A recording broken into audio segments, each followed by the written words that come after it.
Halo teman-teman, bergabung lagi dengan Andre Tunggal di sini. Dan kali ini kita sedang berada di dalam sebuah pembahasan yang menurut saya layak untuk dibahas. Sebagaimana Anda menyaksikan thumbnail di layar kaca YouTube Anda bahwa para pendeta terpukul mendengar ayat ini. Nah, kita hari ini sepertinya kelihatannya bahwa para pendeta di sini kan mukanya begitu terheran-heran, terpukul dan syok begitu ya. Dan itulah narasi yang selalu bisa diangkat oleh seorang Ipung Atria, teman-teman ya. Ketika dia mengeluarkan sebuah video, pemuda Kristen berotak encer, sang pencari iman, walau seperti ombak.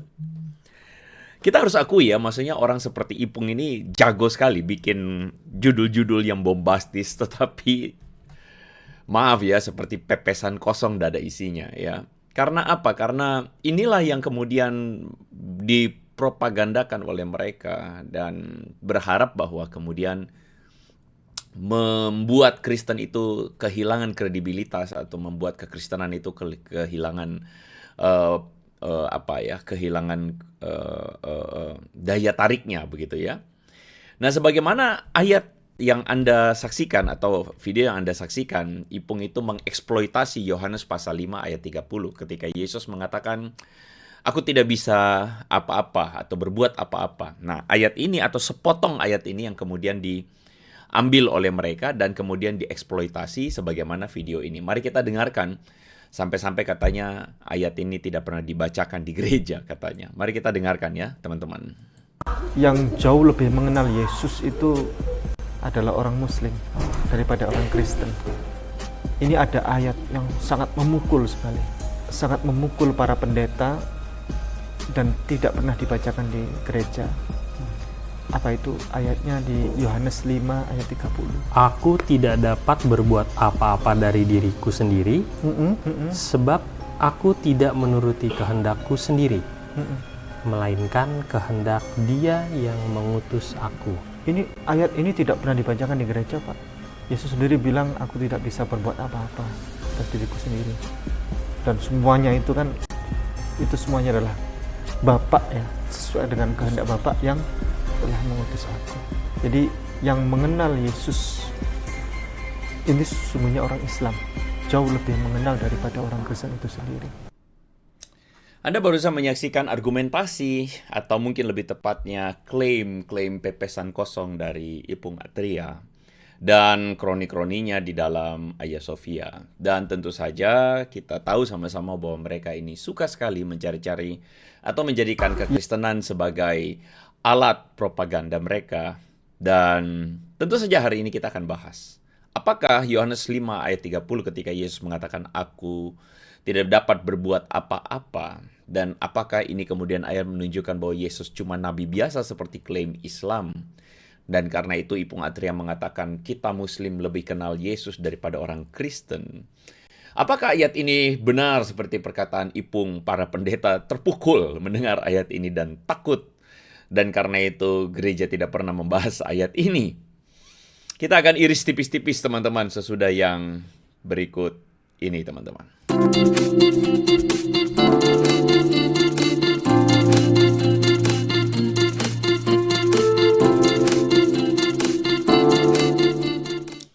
Oke teman-teman, terima kasih sudah menyaksikan video ini. Terima kasih Anda sudah klik dan Anda nonton. Dan di dalam video kali ini kita tentu akan membahas segala macam polemik-polemik.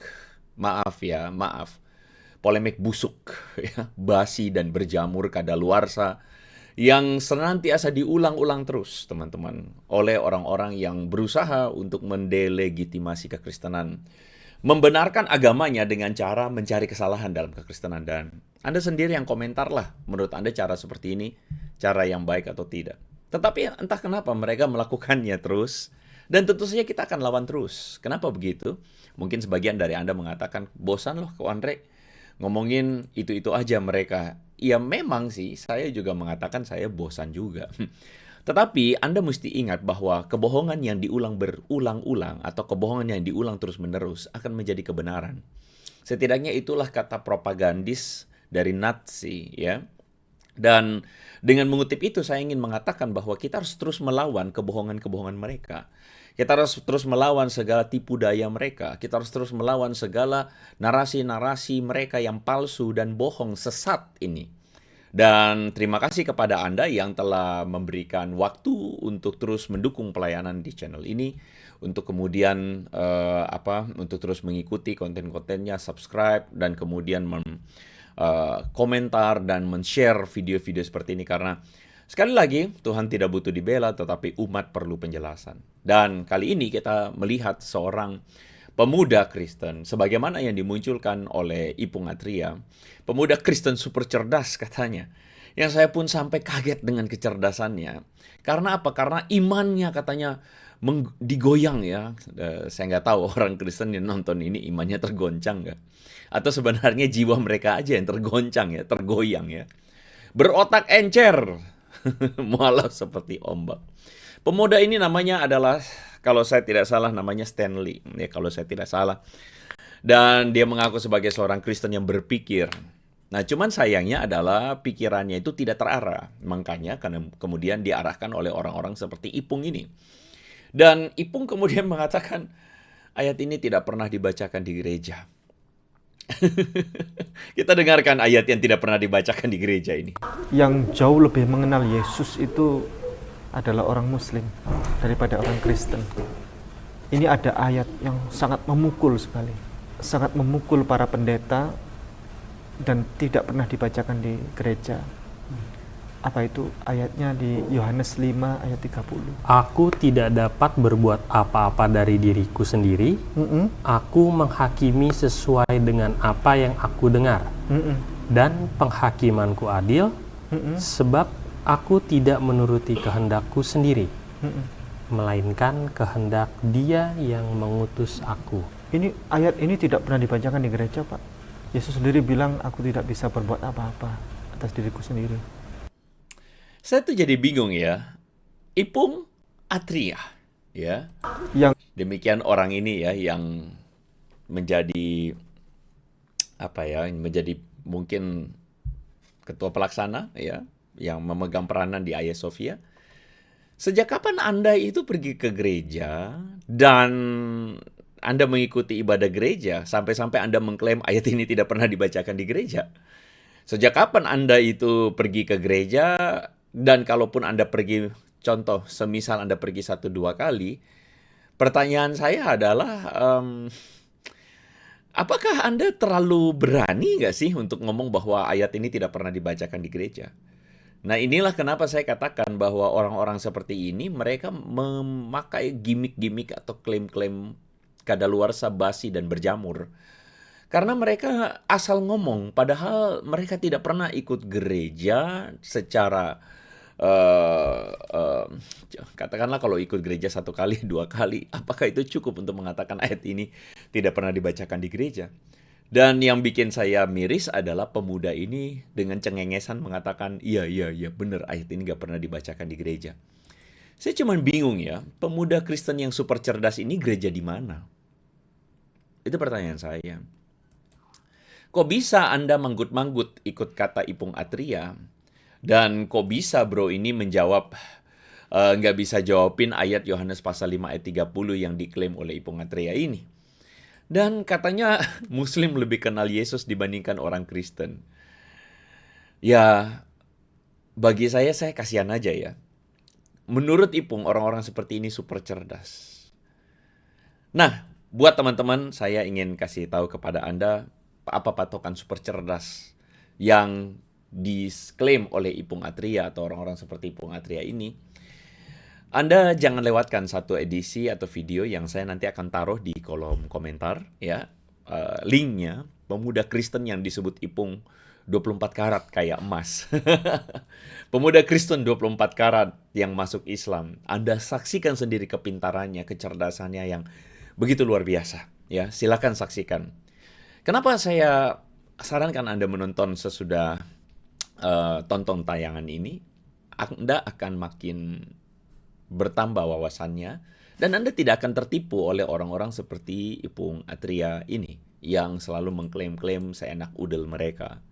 Dan karena itu teman-teman, kita akan sama-sama membahas ya Yohanes pasal 5 ayat 30 karena saya rasa saya belum pernah membahas ayat ini secara intens buat Anda dan saya akan jelaskan, saya akan bahas ayat ini supaya setiap Anda, setiap kita bertambah wawasannya dan mereka kalau misalnya pakai ayat-ayat basi, ayat-ayat yang argumen-argumen basi yang seperti ini bisa kita jawabin. Apakah betul para pendeta terpukul mendengar ayat ini? Yang pendeta boleh dong komentar di bawah ya. Yang hamba Tuhan atau pelayan firman Anda boleh dong komentar di bawah. Atau bahkan aktivis boleh dong komentar di bawah. Anda dari gereja mana? Apakah pendeta Anda terpukul mendengar ayat ini? Ya, mari kita kasih tahu mereka, kita kasih know mereka supaya mereka itu tidak halu sendirian ya. Supaya kita hentikan delusi mereka itu, supaya mereka itu tidak menyesatkan lebih banyak orang. Kita akan bahas. Mari kita dengarkan. Yang jauh lebih mengenal Yesus itu adalah orang Muslim daripada orang Kristen. Ini ada ayat yang sangat memukul sekali, sangat memukul para pendeta dan tidak pernah dibacakan di gereja. Apa itu? Ayatnya di Yohanes 5 ayat 30. Aku tidak dapat berbuat apa-apa dari diriku sendiri. Aku menghakimi sesuai dengan apa yang aku dengar. Dan penghakimanku adil, sebab aku tidak menuruti kehendakku sendiri, melainkan kehendak Dia yang mengutus aku. Ini ayat ini tidak pernah dibacakan di gereja, Pak. Yesus sendiri bilang, aku tidak bisa berbuat apa-apa atas diriku sendiri. Dan semuanya itu kan, itu semuanya adalah Bapa ya, sesuai dengan kehendak Bapa yang telah mengutus aku. Jadi yang mengenal Yesus ini sesungguhnya orang Islam jauh lebih mengenal daripada orang Kristen itu sendiri. Orang Islam mengenal Yesus jauh lebih daripada orang Kristen. Apa ya perasaan mereka ya kalau misalnya saya mengatakan saya mengenal Muhammad lebih daripada orang Islam? Saya rasa Anda sendiri pun sebagai seorang Muslim, kalau Anda menonton ini, Anda akan tidak berkenan dengan perkataan saya itu. Saya mengenal Muhammad jauh lebih daripada orang Islam. Orang Muslim, saya rasa Anda tidak akan berkenan. Tetapi orang-orang seperti Ipung Atria ini terlalu berani untuk mengatakan, kami lebih kenal orang Yesus daripada orang Kristen. Tapi ya mau gimana ya? Apakah mungkin itu ajaran agamanya? Ya, apakah mungkin itu adalah perintah agamanya? Ya kita biarkan mereka yang jawab sendirilah. Tapi kita jadi melihat ini kita jadi kok agama kalian bisa bikin kalian begitu ya? Mungkin ya pikiran kita ya. Tapi anyway kita lanjutin ya. Kita lanjutin ya. Ayat yang diklaim oleh Ipung Atria yang katanya bikin memukul para pendeta tidak pernah dibacakan di gereja. Saya kasih tahu ya. Di dalam gereja itu ada yang namanya litani atau ada yang namanya liturgi untuk membacakan ayat-ayat secara runtut. Pada sebagian gereja itu ada tradisi itu dan tentu ayat seperti Yohanes 5 ayat 30 ini dibacakan. Ya, nggak usah nggak usah sotoy ya, nggak usah sotoy untuk itu. Apa ayat ini atau apa bunyi ayat ini sehingga membuat Ipung pede bahwa para pendeta terpukul? Dikatakan aku tidak dapat berbuat apa-apa dari diriku sendiri. Ya, aku tidak menuruti kehendakku sendiri melainkan kehendak Dia yang mengutus aku. Aku di sini adalah Yesus dan Dia di sini adalah Sang Bapa. Dan di sini Ipung menarik kesimpulan dengan sederhana bahwa tuh ayat ini bukti Yesus bukan Tuhan. Nah, saya mau merespon Ipung dan para polemikus Muslim yang lain bahwa ayat ini justru membuktikan ketuhanan Yesus dan ayat ini sinkron dengan apa? Sinkron dengan teologi kekristenan Trinitas bahwa Bapa dan Anak adalah satu. Ada kesatuan Bapa dan Anak di dalam Trinitas itu sendiri. Nah, saya akan buktikan kepada Anda melalui studi tekstual apa yang dikatakan oleh Ipung ini atau terhadap ayat Yohanes 5:30 ini, bagaimana kita memahaminya. Yang pertama saya ingin kasih tahu kepada Anda bahwa kalau ketemu orang yang pakai ayat ini, kasih tahu sama dia, nggak usah cherry picking. Cherry picking itu apa? Comot-comot potong-potong ayat, tetapi tidak kemudian mengakui kebenaran dari bagian yang lain. Ibarat Anda kemudian mengatakan, ya teman-teman ya, katakanlah Anda makan apa namanya, nasi pecel ya. Hanya karena rempeyeknya itu kemudian enak, lalu kemudian Anda mengatakan ini pecel terenak karena rempeyeknya doang yang enak, yang lain sayurnya basi ya, bumbu kacangnya hambar, keenceran. Lalu kemudian ada orang mengatakan ini rempeyek yang enak, ini nasi pecel yang enak karena rempeyeknya doang. Itu namanya cherry picking. Atau sebaliknya begitu ya, hanya karena mungkin rempeyeknya yang masuk angin, tidak garing begitu, ya, yang meleot, sedangkan nasinya, pecelnya, ayamnya, telurnya perfect, sayurnya perfect, fresh. Lalu kemudian mengatakan ini pecel terburuk yang pernah saya katakan, yang pernah ada karena rempeyeknya yang masuk angin. Itu namanya cherry picking. Ya. Analogi tadi itu ingin kasih tahu bahwa ada orang yang cuman ambil aja apa yang dia mau, dia buang yang lain. Dan saya tunjukkan kepada Anda bahwa jelas-jelas di dalam ayat ini, mereka itu cuman mengambil bagian-bagian yang mendukung argumentasi mereka. Karena Muslim kan percaya dan mau percaya bahwa Yesus itu cuma nabi. Ya, mereka tidak bisa terima Yesus itu menyatakan dirinya sebagai Tuhan. Tetapi makanya mereka cuman menggarisbawahi ayat-ayat yang mengatakan jelas Yesus ngaku nggak bisa apa-apa. Yesus tidak dapat berbuat apa-apa dari diriku sendiri, aku tidak menuruti kehendakku sendiri, melainkan kehendak Dia yang mengutus aku. Dari ayat ini saja, saya tidak lari ke ayat yang lain. Dari ayat ini saja, kalau Anda perhatikan dengan fair dan jujur, ada bagian di mana Yesus mengatakan, aku menghakimi sesuai dengan apa yang aku dengar dan penghakimanku adil. Ayat ini, atau bagian dari ayat ini, tidak dapat Anda buang begitu saja. Karena ketika Yesus mengatakan, aku menghakimi dan penghakimanku adil, itu ayat sedang ngomong tentang sesuatu yang sangat luar biasa dan itu bukan klaim sembarangan, Ipung. Jika Yesus itu cuma manusia biasa atau katakanlah nabi, kok bisa Yesus itu menghakimi manusia? Itu pertanyaannya. Nah, ini ayat seringkali mereka cuma angkat kepada orang Kristen yang maaf ya, yang lemah imannya, atau yang cuma jadi Kristen kapal selam, atau cuma Kristen yang cuma datang karena ritual, atau bisa jadi Kristen karena mau kawin dengan Muslim, bisa jadi ya, saya tidak tahu. Ayat ini mereka pakai untuk kemudian apa? Membuat Kristen itu mensugesti mereka bahwa, oh tuh kan betul Yesus Nabi Islam yang benar. Tapi mereka tidak pernah menjelaskan bahwa dalam bagian ini, Yesus sebenarnya sedang melakukan sebuah klaim extraordinary. Atau klaim yang lebih dari manusia biasa. Kalau Yesus cuma manusia, kok bisa Dia menghakimi manusia? Kok bisa Dia menghakimi, bahkan dikatakan semua manusia? Di dalam Yohanes pasal 5, saya tidak akan lari dari konteks Yohanes 5 ya. Ayat 22, dikatakan Bapa tidak menghakimi siapapun, melainkan menyerahkan penghakiman itu seluruhnya kepada Sang Anak. Jadi Sang Bapa itu tidak mengambil bagian penghakiman, tetapi penghakiman itu diberikan kepada Sang Anak. Itu kata Yesus sendiri. Dan anak itu tentu saja Yesus. Yesus yang mengklaim. Dan ayat yang ke-27 dikatakan, Bapa memberikan kuasa kepada Yesus untuk menghakimi karena Yesus adalah anak manusia. Kepada Anda orang Kristen yang mendengarkan siaran ini, saya ajak Anda untuk belajar. Apa maksudnya ketika Yesus mengatakan Dia adalah anak manusia?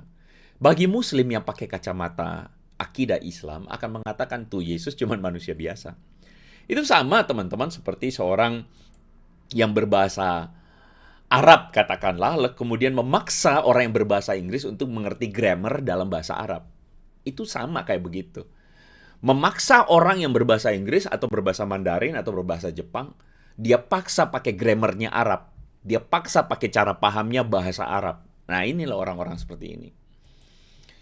Anak manusia ketika dikatakan atau Yesus mengatakan dirinya anak manusia, itu ada hubungannya dengan nubuatan tentang Mesias yang ilahi yang dikabarkan atau diberitakan sebelumnya di dalam Daniel pasal yang ke-7. Dalam Daniel pasal yang ke-7, kitab Daniel, di situ diceritakan Daniel itu mendapatkan penglihatan tentang masa depan. Bagaimana ada 4 makhluk yang mewakili 4 kerajaan yang punya kuasa. Kerajaan Babel, kerajaan Persia, lalu kerajaan Yunani, dan kerajaan Roma atau Romawi. Mereka punya kuasa, dan orang-orang kemudian merasakan, kok bisa Tuhan itu meninggalkan kita, umat Israel, dikuasai oleh keempat kerajaan besar ini.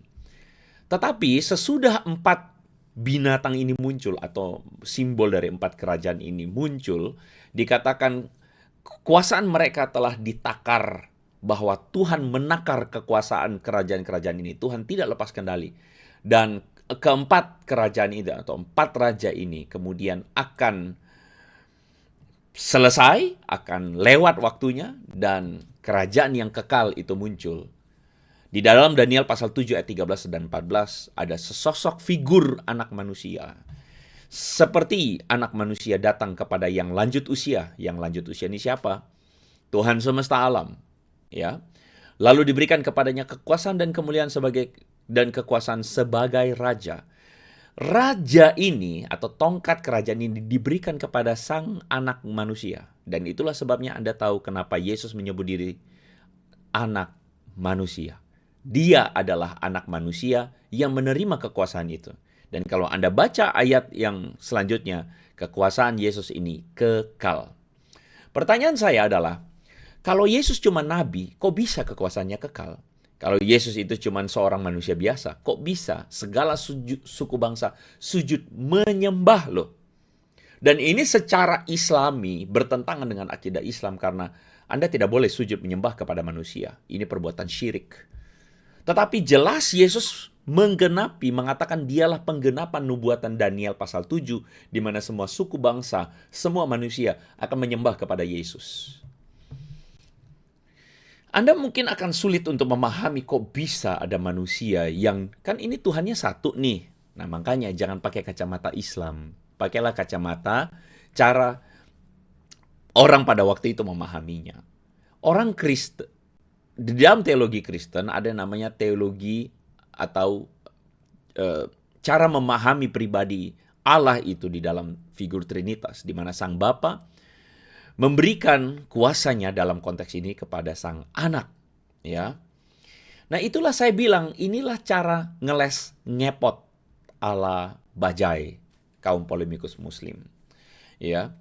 Lalu kemudian mereka mungkin berkata, oh, kalau gitu menghakimi, ya nabi juga menghakimi. Seperti Islam juga kan nabi itu menghakimi sesuai dengan hakim syariat gitu ya.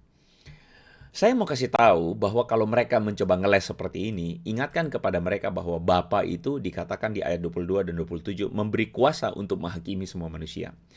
Ingat baik-baik bahwa di dalam Islam, hakim syariat itu berperan sebagai apa? Sebagai perkara-perkara, memutus perkara-perkara yang lokal, bukan menghakimi semua manusia.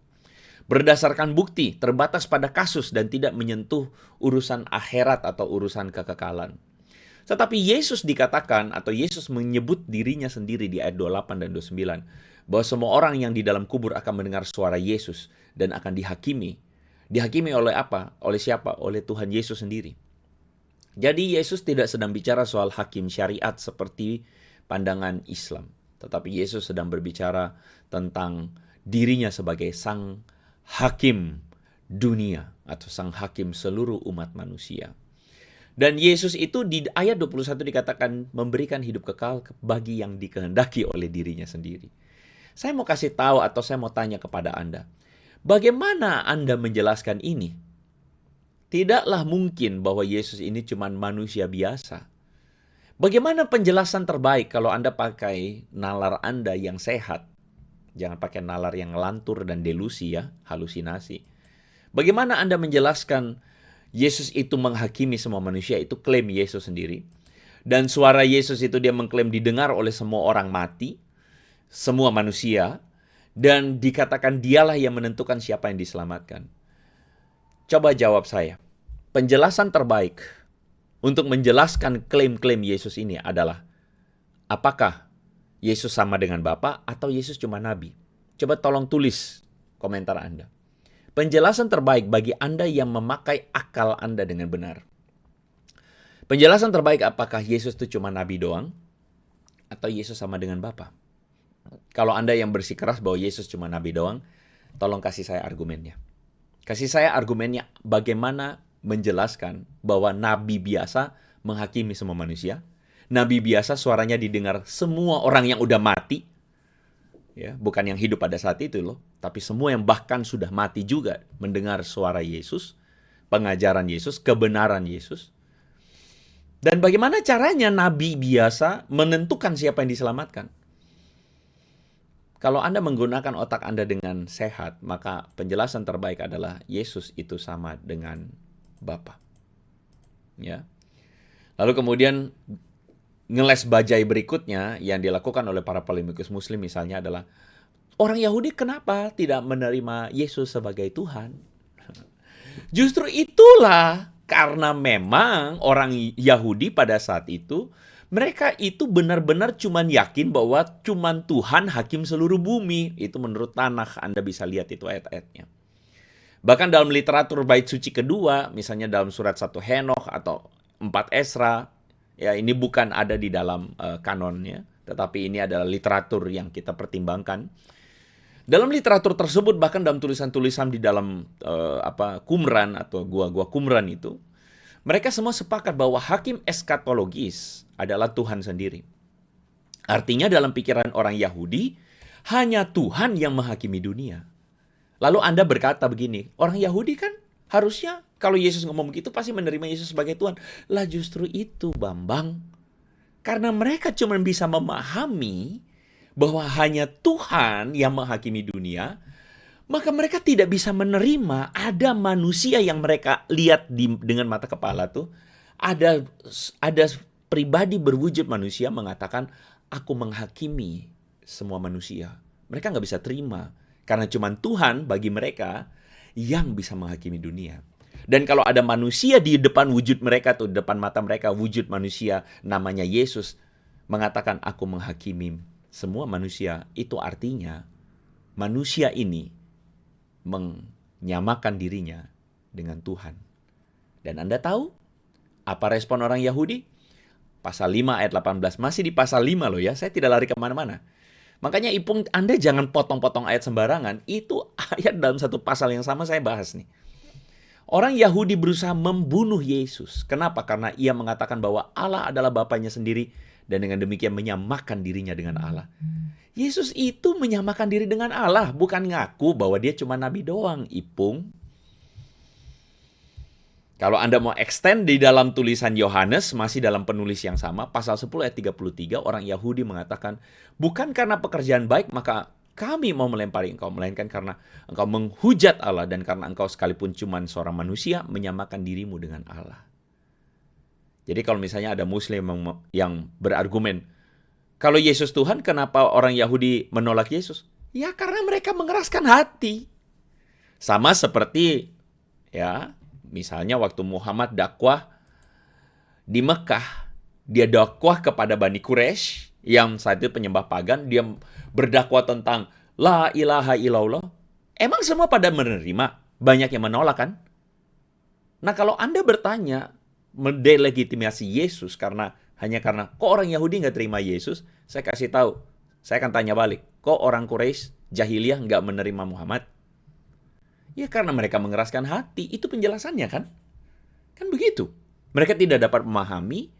Mereka menolak kebenaran itu. Ya karena itu. Dan saya kasih tahu kepada Anda ya. Bahwa orang-orang Kristen pertama yang mengikuti jalan Tuhan atau toshodos itu adalah orang-orang Yahudi yang akhirnya bisa mengerti bahwa ada Tuhan yang menjelma menjadi manusia di dalam diri Yesus Kristus. Sang anak pribadi kedua itu menjelma menjadi manusia. Dia itu manusia, bukan cuma manusia, tapi dia itu adalah manusia yang ilahi. Dia adalah manusia dan dia adalah Tuhan. Dan hal ini memang tidak akan bisa dimengerti oleh Muslim. Berikan saya penjelasannya kenapa para pemuka Yahudi ingin melempari Yesus dengan batu. Kalau Yesus itu cuma mengatakan, aku cuma nabi, santai bro. Ya mereka nggak bakal lempar batu. Tapi karena dia menyamakan diri dengan Bapa, dia menyamakan diri dengan Allah, dia ini mau kasih tahu akulah Allah itu sendiri, akulah Tuhan itu sendiri. Itulah sebabnya kenapa orang Yahudi mau lempar dia dengan batu. Sampai hari ini Ipung Atria dan kawan-kawan, Kainama dan sebagainya, Donditan tidak dapat menjelaskan ini. Ya. Kalau Anda ada di circle-nya mereka, kasih tahu sama mereka, berani nggak mereka bahas ini? Mereka nggak berani, mereka nggak bisa bahas ini. Dan sayangnya mereka terus membodohi umat dengan segala macam argumen-argumen basi dan berjamur yang mereka lakukan itu. Sayang banget ya. Dan banyak orang-orang yang tadinya berasal dari tradisi agama Kristen, ya sebagian akhirnya gampang dibodohi karena memang apa? Ya karena mereka tidak mengerti. Berikan saya penjelasannya. Saya tantang Anda. Bisakah kalian menjelaskan argumen saya ini? Atau Anda menolak argumen saya ini? Jadi apakah Yohanes pasal 5 ayat 30 memukul para pendeta? Justru ayat ini menjelaskan bahwa Yesus adalah Tuhan. Itu klaim aku menghakimi. Dan lu kenapa? Bagaimana menjelaskan kalau gitu kok Andre? Bagaimana menjelaskan bahwa Yesus mengatakan aku tidak dapat berbuat apa-apa dalam diriku. Aku melakukan apa yang sesuatu yang dikehendaki Bapa karena aku diutus oleh Bapa. Lah itu menunjukkan trinitasnya. Itu menunjukkan bahwa Yesus dan Bapa adalah pribadi berbeda, tetapi keduanya itu satu karena Yesus mensinkronkan apa yang menjadi perkataan, ajarannya, semuanya itu sinkron dengan Bapa, itulah kesatuannya. Dan ini seringkali tidak dapat dipahami oleh orang-orang yang ya akidahnya monoteisme atau tauhid ya, monoteisme ketat gitu. Nah, itulah sebabnya kenapa sebagai orang Kristen saya selalu katakan, jangan mengikuti apa yang menjadi kacamata orang Islam. Jangan. Yohanes 5:30 itu sama sekali tidak memukul kami para pendeta. Ayat ini dibacakan di gereja dan ayat ini kalau kita pahami dengan benar, tidak seradak seruduk seperti bajai yang ngepot sana-sini, angkot yang ngepot sana-sini, Ipung, ayat ini mengatakan justru Yesus itu adalah Tuhan. Ya. Jadi, saya tidak mau pakai live atau konten saya ini menggoyang iman Anda. Cukup Anda yang memang mau belajar, berakal budi, dengarkanlah dan pahamilah. Tapi kalau Anda memang bebal, kerjaanmu cuman melontarkan tipu daya, ya sudah, tetaplah dalam kebebalan dan kebodohanmu itu. Sebagai sebuah penutup, teman-teman, silakan Anda saksikan 2 konten yang saya taruh linknya di bawah, yaitu yang tadi itu ya, Pemuda Kristen 24 Karat Standar Ipung Atria. Silakan Anda tonton, karena itu akan menghibur sekali. Anda akan lihat bagaimana standar kepintaran orang kaum ini ya. Anda silakan tunjukkan, Anda silakan lihat. Dan Anda juga boleh nonton video terakhir saya membahas Donditan yang mengatakan, Yesus itu cuma ngajarin pertobatan. Lalu Pauluslah yang mengajarkan penebusan dosa. Bagaimana kita menjelaskannya gitu ya? Analogi-analogi yang dipakai Donditan ini katanya sih membuat orang Kristen itu jadi ragu-ragu dan kemudian masuk Islam. Ya, itu saja. Sembari saya sedang Anda menyaksikan video ini, saya sebenarnya waktu premier nih Jumat malam saya lagi nyetir menuju salah satu kota di Jawa Tengah. Saya akan melayani di salah satu gereja di sana untuk memberikan seminar apologetis, memperlengkapi jemaat yang tentu saja kita tahu bahwa gelombang gerakan Islamisasi itu kuat sekali. Tetapi saya harap bisa jadi berkat. Doakan juga pelayanan ini supaya jadi berkat teman-teman. Terima kasih sudah mendukung pelayanan ini. Terima kasih atas doa-doanya. Saya memang cukup kerepotan di akhir-akhir waktu belakangan ini untuk mengatur jadwal dengan baik. Mengurus juga disertasi, studi S3 saya.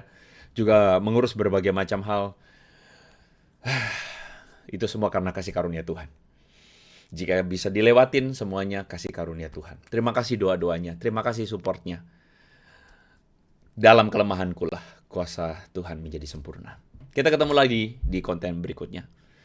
God bless you teman-teman. So make it simple, make it meaningful. Bye-bye.